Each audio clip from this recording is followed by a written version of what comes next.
અંકલેશ્વર શહેર B division પોલીસના સૂત્રોને બાતમી મળી હતી કે નેશનલ હાઈવે નંબર 48 પર ટ્રકમાં વિદેશી દારૂની મોટા પાયે હેરાફેરી થનાર છે, જેના આધારે પોલીસ કર્મીઓએ માંડવા ટોલ પ્લાઝા નજીક વોચ ગોઠવી હતી.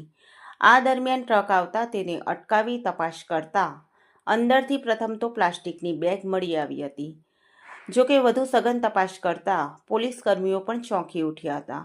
પોલીસને બેગની આડમાં ચોરખાનું બનાવીને લઈ જવાતો વિદેશી દારૂનો મોટો જથ્થો ઝડપાયો હતો. પોલીસે ટ્રકમાંથી ₹1,36,30,00,000ના વિદેશી દારૂની 26,000 નંગ બોટલ કબજે કરી હતી. આ ઉપરાંત ટ્રક અને મોબાઈલ મળી કુલ ₹1,51,00,000નો મુદ્દામાલ જપ્ત કર્યો હતો.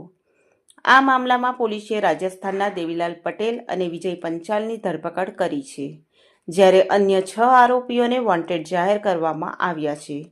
વિદેશી દારૂનો મોટો જથ્થો કચ્છના ગાંધીધામના કુખ્યાત બુટલેગરોએ મંગાવ્યો હોવાનું પોલીસની પ્રાથમિક તપાસમાં બહાર આવ્યું છે.